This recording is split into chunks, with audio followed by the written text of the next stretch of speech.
Assalamu alaikum everyone, welcome back to my channel. Some students were asking me in my previous video to make a video on Kingdom Planty chapter number 9 from FSC part 1. So here it is. If you are new to my channel, kindly subscribe to my channel.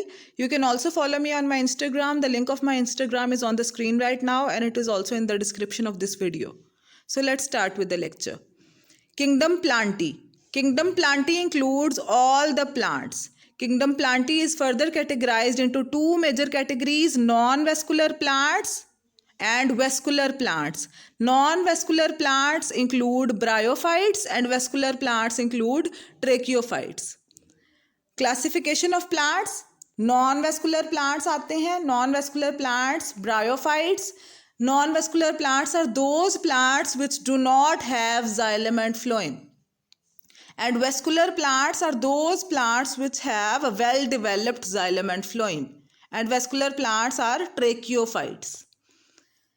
Further इसकी classification अगर हम देख लेते हैं तो division Bryophyta includes non-vascular plants and it has three major subdivisions. Subdivision Hepaticopsida which includes liverworts. Hepaticopsida में liverworts आएंगे. Biological sense में हिपैटिक जो वर्ड है वो लिवर के लिए यूज़ होता है, तो आपने इस तरह से इसको याद रखना है कि हिपैटिकोप्सिडा में लिवर वर्ड्स आते हैं. और सब डिवीज़न मस्काए यानी ब्रायोप्सिडा में मोसेस आते हैं. सब डिवीज़न एंथोसिरोप्सिडा में हॉर्न वर्ड्स आते हैं. फिर डिवीज़न ट्रेकियोफाइटा जिसमें वेस्कुलर प्लांट्स आते हैं आपके पास, जिनमें प्रोमिनेंट वेल डेवलप्ड जाइलम और फ्लोएम होते हैं. इसमें 4 सब डिविजन्स हैं और 3 क्लासेस हैं. सबसे पहली जो ट्रेकियोफाइटा की सब डिवीजन है that is psilopsida including whisk ferns. फिर सब डिवीजन लाइकोप्सिडा जिसमें क्लब मोसेस आती हैं. सब डिवीजन स्फिनोप्सिडा जिसमें हॉर्स टेल्स आती हैं. सब डिवीजन टिरोप्सिडा जिसमें फर्न सीड प्लांट्स आते हैं. 3 क्लासेस जो है उसमें से फर्स्ट क्लास फिलिसिनी है जिसमें फर्न्स हैं आपके पास. फिर क्लास जिम्नोस्पर्मी आती है जिसमें नेकेड सीडेड प्लांट्स हैं. नेकेड सीडेड प्लांट्स का क्या मतलब है कि इन प्लांट्स के जो सीड्स हैं उनके बाहर कोई भी एडिशनल कवरिंग प्रेजेंट नहीं है. जैसे आपने फॉर एग्जांपल आमंड खाया है, आमंड को अगर आप देखें तो उसके बाहर आपको ब्राउन कलर की कवरिंग नज़र आती है जिसको आप इंटेग्यूमेंट कहते हैं या उसको टेस्टा कहते हैं, TESTA. ठीक है, यानी जो आमंड प्लांट है that is not a naked seeded plant, that is not a gymnosperm. ठीक है, जिम्नोस्पर्म में वो प्लांट्स आएंगे जिनके सीड्स के ऊपर कोई एडिशनल कवरिंग प्रेजेंट नहीं होती. और उसके बाद लास्ट जो क्लास है दैट इज़ क्लास एंजियोस्पर्मी जिसमें फ्लावरिंग प्लांट्स आते हैं. आज का जो हमारा मेजर टॉपिक है that is bryophytes, division bryophyta, यानी जो नॉन वेस्कुलर प्लांट्स की डिवीजन है. इसमें आपके पास 3 सब डिविजन्स हैं. इनमें मॉसेस, लिवरवर्ट्स और हॉर्नवर्ट्स आते हैं और ये बहुत प्रिमिटिव प्लांट्स हैं. ये वो प्लांट्स हैं जो कि सबसे पहले इस दुनिया पर आए थे. सबसे पहले उन्होंने इस लैंड को कोलोनाइज़ किया था, अपनी कॉलोनीज़ बनाई थी. लिवरवर्ट्स ये उसकी डायग्रामेटिक रिप्रेजेंटेशन है कि आपको लिवरवर्ट्स में ये जो नज़र आ रहे हैं स्ट्रक्चर्स, इसमें आपको ये पता नहीं चल रहा कि प्रोमिनेंट स्टेम कौन सी है इसमें से लीव्स कौन से हैं. ठीक है, कोई फ्लावर्स कौन से हैं, यानी इनकी इस तरह से इर्रेगुलर सी शेप होती है क्योंकि ये प्रिमिटिव प्लांट्स है लिवरवर्ट्स. नेक्स्ट हॉर्नवर्ट्स हैं. यहाँ पे भी आपको स्टेम्स, लीव्स और रूट्स की कोई डिफ्रेंसिएशन नज़र नहीं आ रही. इसमें जस्ट जो है वो हॉर्न लाइक स्ट्रक्चर्स हैं, स्पाइन लाइक स्ट्रक्चर्स हैं हॉर्नवर्ट्स. ये भी डिवीजन ब्रायोफाइटा के ही मेंबर्स हैं. फिर आपको मॉसेस नज़र आ रहे हैं. इसमें भी सेम ही केस है कि आपको ये ग्रास लाइक नज़र आते हैं लेकिन इसमें आपको कुछ ये पता नहीं चल रहा कि इसमें इसकी स्टेम कौन सी है, लीव्स कौन से हैं, रूट्स कौन से हैं इसके. ठीक है, तो ये जो इर्रेगुलर से प्रिमिटिव प्लांट्स हैं ये ब्रायोफाइटा के मेंबर्स हैं. डिवीजन ब्रायोफाइटा से इनका ताल्लुक है. अब देखते हैं कि डिवीजन ब्रायोफाइटा के कौन कौन से एसेंशियल फीचर्स हैं. ब्रायोफाइटा डिवीजन के जितने भी प्लांट्स थे ये प्रिमिटिव प्लांट्स थे और इन्होंने सबसे पहले लैंड को कोलोनाइज़ किया था. सबसे पहले ये इस अर्थ पर इमर्ज हुए थे और अगर एवोल्यूशनरी पॉइंट ऑफ व्यू से देखा जाए तो ये ग्रीन एल्गी से इवॉल्व हुए हैं. आप किंगडम प्रोटिस्टा के जो मेंबर्स हैं ग्रीन एल्जी, वहाँ से ये इवॉल्व हुए हैं और बाद में ड्यूरिंग एवोल्यूशनरी टाइम पीरियड ये फिर आहिस्ता आहिस्ता इन्होंने पूरी लैंड को कॉलोनाइज कर लिया। और इनका हैबिटेट क्या है, ब्रायोफाइट्स कहाँ पे रहते हैं, ये सनी प्लेसेस पर नहीं रह सकते, ये वार्म हैबिटेट्स में नहीं रह सकते, ये डैम्प और शेडी प्लेसेस पर रहते हैं। ऐसी जगहें जहाँ पर ये शेड लविंग प्लांट्स हैं, ठीक है, और जहाँ पर नमी ज़्यादा होगी ये वहाँ पर पाए जाएंगे।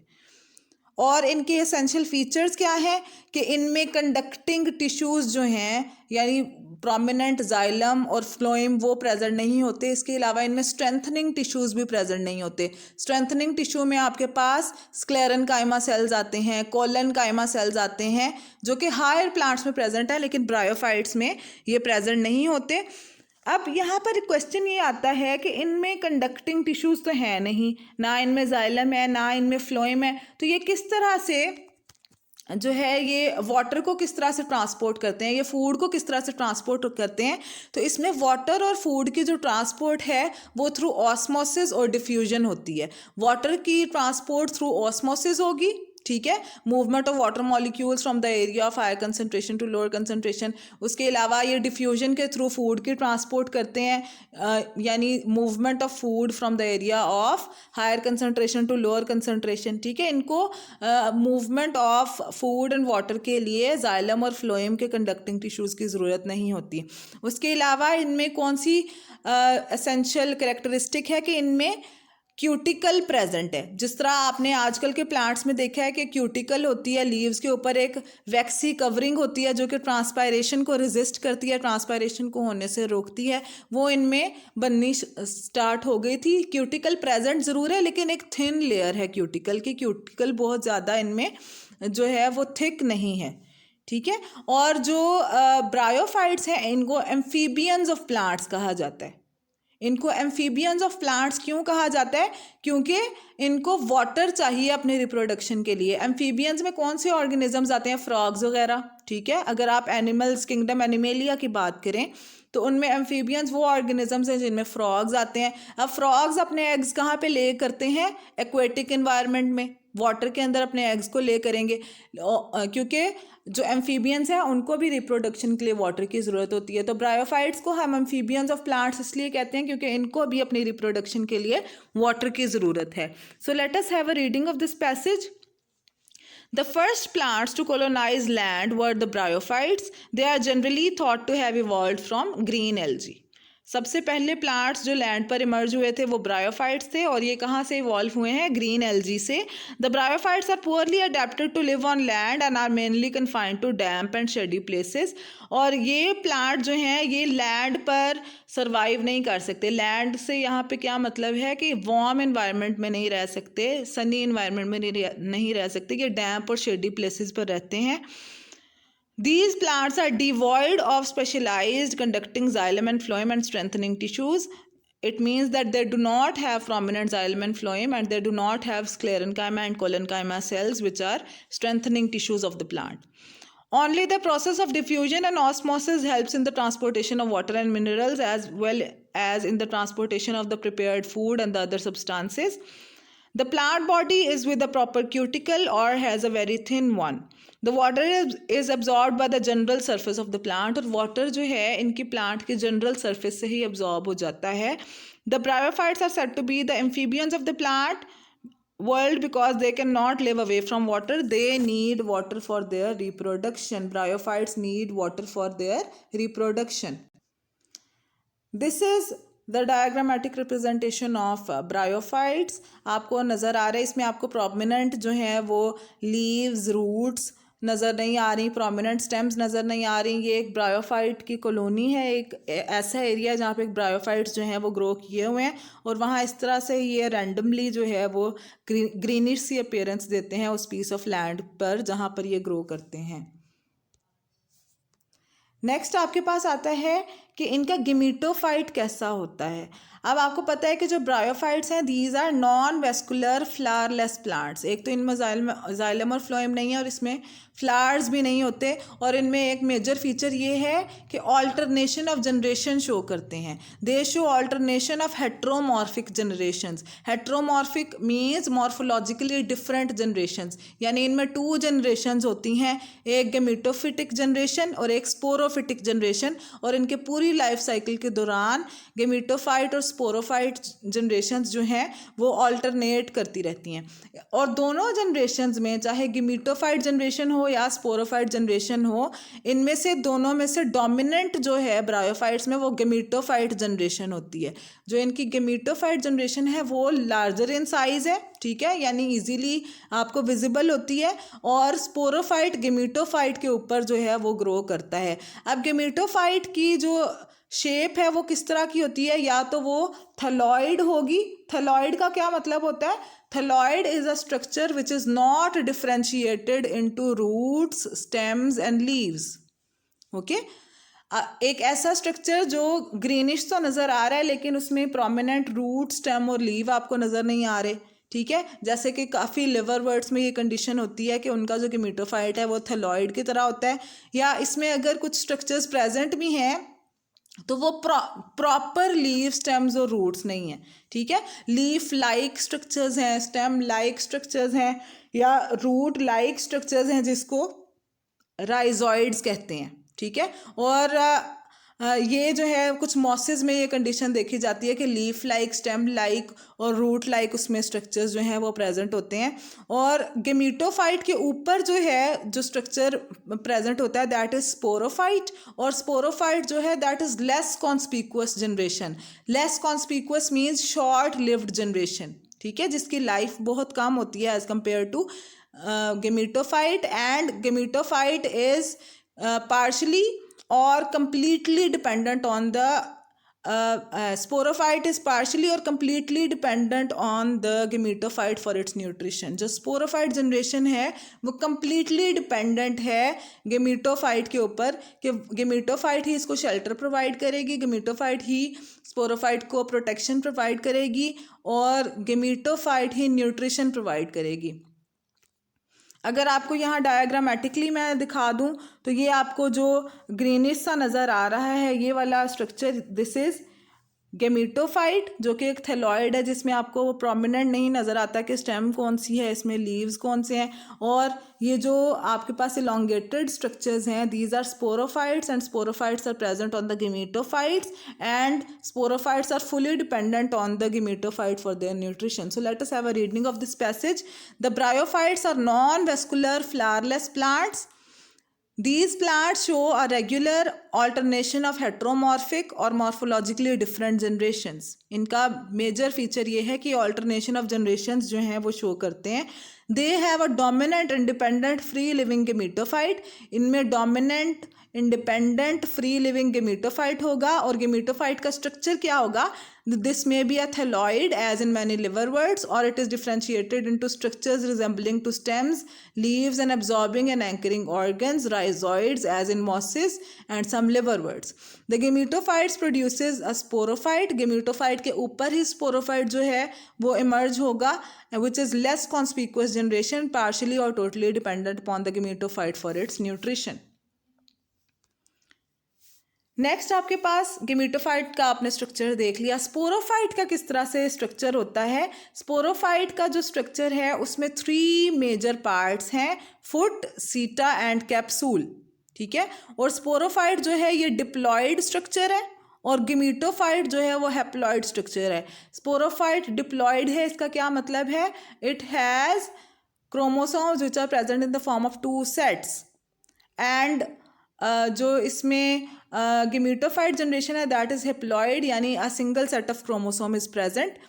The sporophyte generally consists of foot, seta and capsule. The sporophyte is diploid, having 2 sets of chromosomes which produces sporangia, ठीक है। स्पोरोफाइट के ऊपर बनते हैं स्पोरेंजिया, और स्पोरेंजिया के अंदर हैप्लॉइड स्पोर्स बनते हैं, और जो स्पोर्स हैं वो सब के सब स्पोर्स एक ही तरह के हैं, that's why it is called as homosporous. और स्पोरेंजिया के अंदर स्पोर्स जो हैं वो बाय मियोसिस बनते हैं। ये आपके पास स्पोरोफाइट का स्ट्रक्चर है। स्पोरोफाइट में आपको नज़र आ रहा है सबसे पहले नीचे ये जो है ये राइजोइड्स हैं, ये मेन एक्सिस है, ऊपर लीव्स हैं। ये लीव्स जो हैं ये प्रॉपर लीव्स नहीं है, ये लीफ लाइक स्ट्रक्चर्स हैं, ठीक है।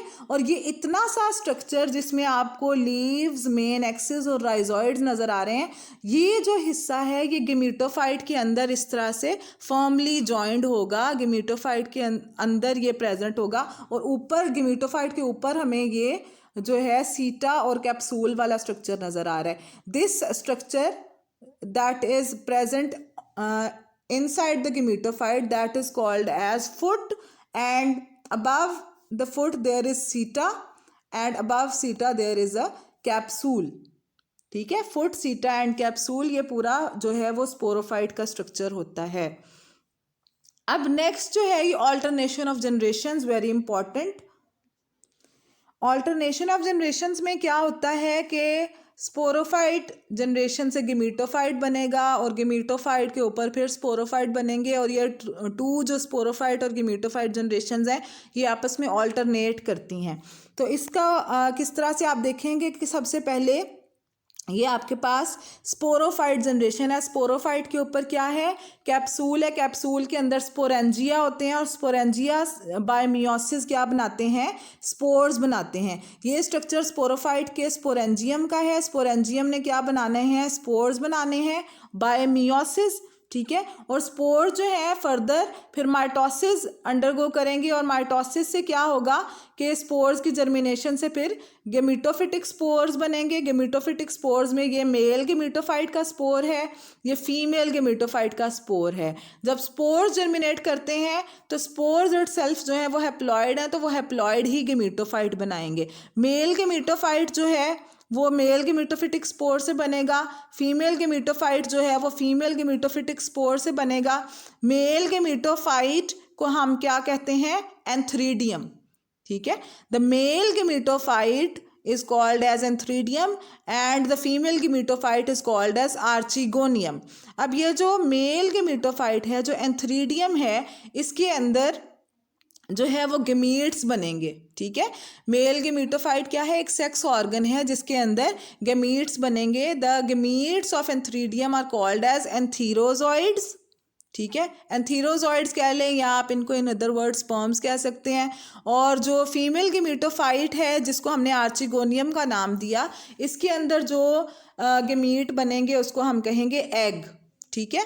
और एंथीरोजॉइड्स जो हैं, जो स्पर्म्स हैं, वो स्विम करेंगे towards the egg in the archegonium, ठीक है। और इस एंथीरोजॉइड को आर्चिगोनियम तक पहुंचने के लिए जो है वो वाटर की ज़रूरत होती है, क्योंकि ब्रायोफाइट्स जो हैं वो डैम्प एरियाज़ में रहते हैं, नमी वाले एरियाज़ में रहते हैं। तो एंथीरोजॉइड जो हैं वो स्विम करेंगे टुवर्ड्स आर्चिगोनियम, क्योंकि एंथीरोजॉइड जो हैं वो मोटाइल हैं, they can move from one place to the other with the help of water. और जो आर्चिगोनियम के अंदर एग प्रेजेंट है वो अपनी जगह पर ही रहेगा, वो नॉन मोटाइल होता है, ठीक है। और जब एंथीरोजॉइड जो है वो आर्चिगोनियम तक ट्रेवल करेगा, इन दोनों की फ्यूजन होगी और जाइगोट बनेगा, और जाइगोट जो है वो डिप्लॉइड होगा, 2n होगा। और जब डिप्लॉइड जाइगोट के अंदर फर्दर डिवीजन होगी तो उससे डिप्लॉइड एम्ब्रियो बनेगा, और डिप्लॉइड एम्ब्रियो फर्दर डेवलप होते होते पूरा स्पोरोफिटिक जनरेशन को बना देगा, और इसी तरह फिर आगे साइकिल जो है वो कंटिन्यू करता रहता है।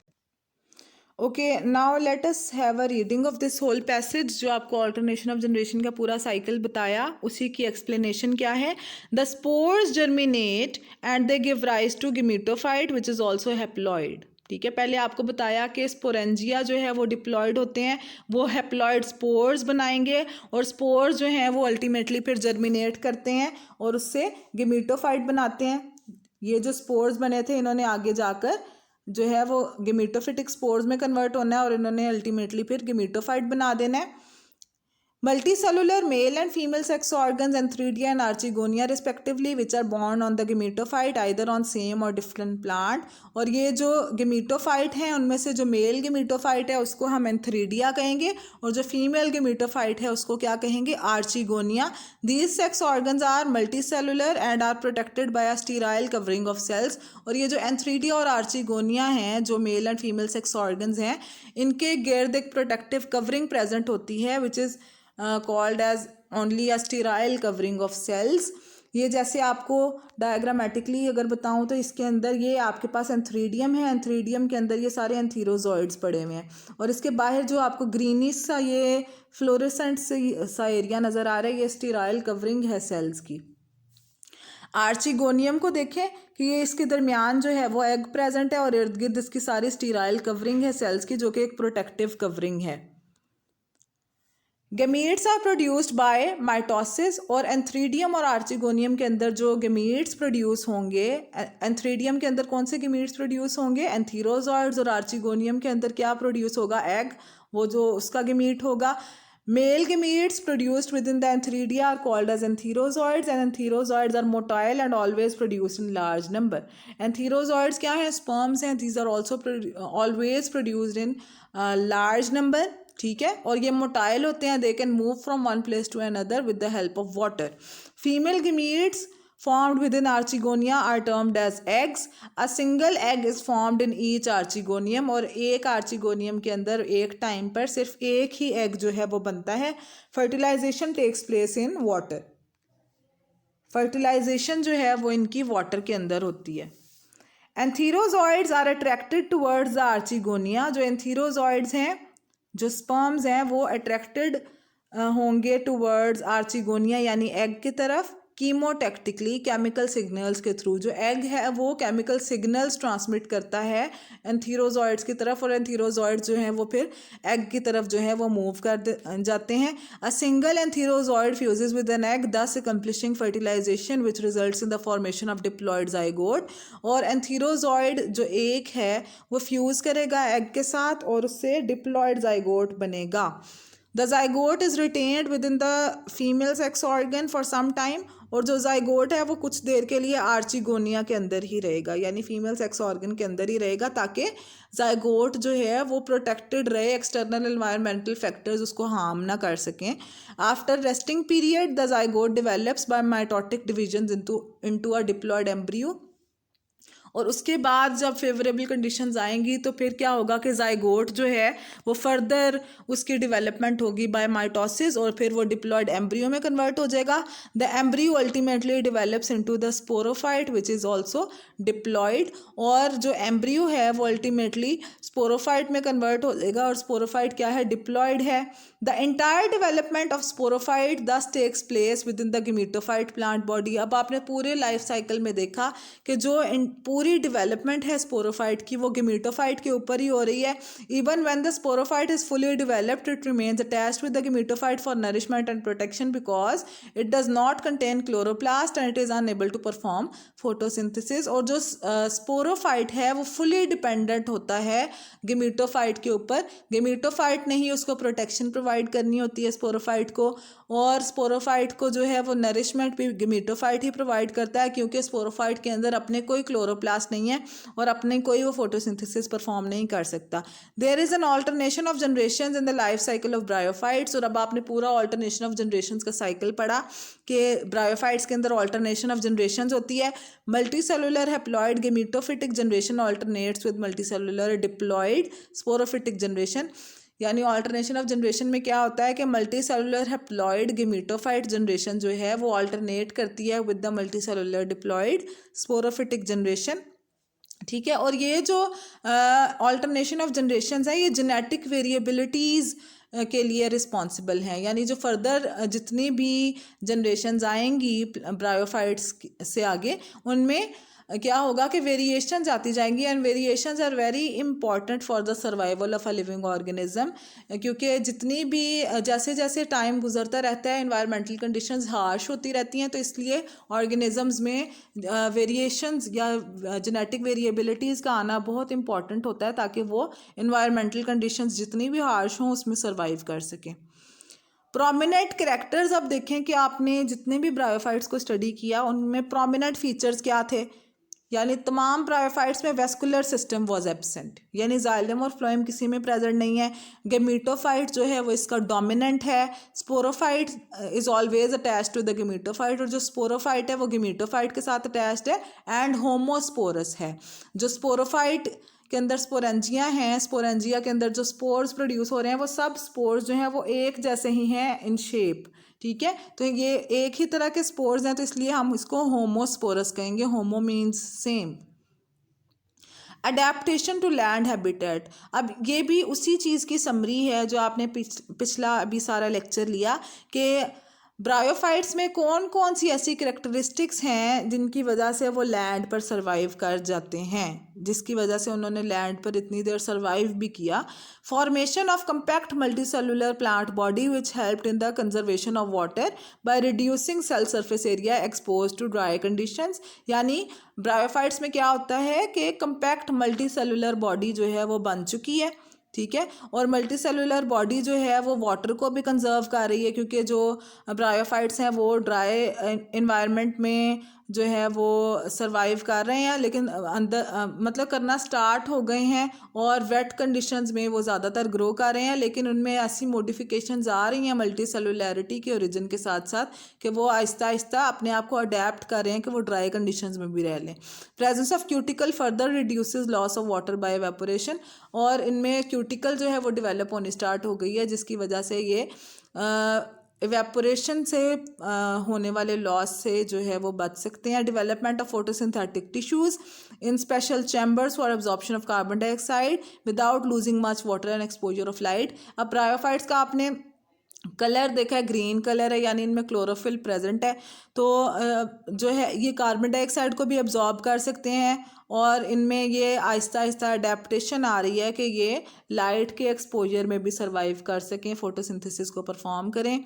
Formation of special structures like rhizoids for the absorption of water and anchorage, और इसमें क्या है, राइजॉइड्स बन रहे हैं, रूट लाइक स्ट्रक्चर्स बन रहे हैं which are important for the absorption of water and the absorption of minerals and anchorage. Anchorage किसको कहते हैं, keeping the plant firmly attached with the soil, ठीक है। प्लांट को मजबूती के साथ सॉइल में जुड़े रहने को एंकरेज कहते हैं। हेट्रोगैमी इसमें हो रही है, production of two types of gametes, जैसे आपने देखा कि एंथीरोजॉइड्स प्रोड्यूस हो रहे हैं और एग प्रोड्यूस हो रहा है, यानी टू टाइप्स ऑफ गमीट्स इसमें प्रोड्यूस होते हैं, ठीक है। फॉर्मिंग नॉन मोटाइल एग, और जो एग इसमें प्रोड्यूस हो रहा है दैट इज़ नॉन मोटाइल, वो मूव नहीं कर सकता, कंटेनिंग स्टोर्ड फूड। और एग में क्या है कि फूड स्टोर्ड है। एंड मोटाइल स्पर्म्स, और जो एंथीरोजॉइड्स हैं यानी स्पर्म्स हैं वो मोटाइल हैं, they can move towards the egg. Gametes are produced and protected by special multicellular organs antheridia and archegonia, और स्पेशल सेक्स ऑर्गन्स हैं एंथ्रीडिया और आर्चिगोनिया जिसके अंदर गमीट्स जो हैं वो प्रोड्यूस हो रहे हैं। Multicellular embryo is formed which is retained and protected inside the female reproductive body during the development, और मल्टी सेलुलर एम्ब्रियो जो है वो प्रोड्यूस हो रहा है जो कि कुछ टाइम के लिए आर्चिगोनिया के अंदर ही रहता है, और जब फेवरेबल इन्वायरमेंट आ जाएगी, फेवरेबल इन्वायरमेंटल कंडीशंस आ जाएंगी, उसके बाद क्या करेगा कि वो डिप्लॉयड एम्ब्रियो में कन्वर्ट हो जाएगा। और इसका जो लास्ट इंपॉर्टेंट फीचर है वो क्या है, alternation of spore producing generation with the gamete producing generation, जैसे स्पोरोफाइट और गमीटोफाइट जनरेशन जो हैं वो आपस में अल्टरनेट करती हैं। और इसकी क्या जो है वो सिग्निफिकेंस है वो ये है कि इसमें बेस्ट जेनेटिक रिकम्बिनेशंस आते हैं in the next generation. Next generations में क्या है कि जेनेटिक वेरिएबिलिटीज़ बहुत ज़्यादा आएंगी, वेरिएशंस बहुत ज़्यादा आएंगी, जिसकी वजह से जो ब्रायोफाइट्स से नेक्स्ट जो जनरेशन आएगी वो हार्श इन्वायरमेंटल कंडीशंस में भी सर्वाइव कर जाएगी। So guys, this was all about our today's lecture. Please subscribe to my channel, also like this video and share this video with your friends. और जितनी मैंने देखें कोशिश की आपको समझाने की, अगर आपको इस वीडियो में कोई एक भी पॉइंट अच्छा लगा है तो काइंडली मेरे चैनल को ज़रूर सब्सक्राइब करिएगा for my encouragement. Thank you so much. अल्लाह हाफिज़।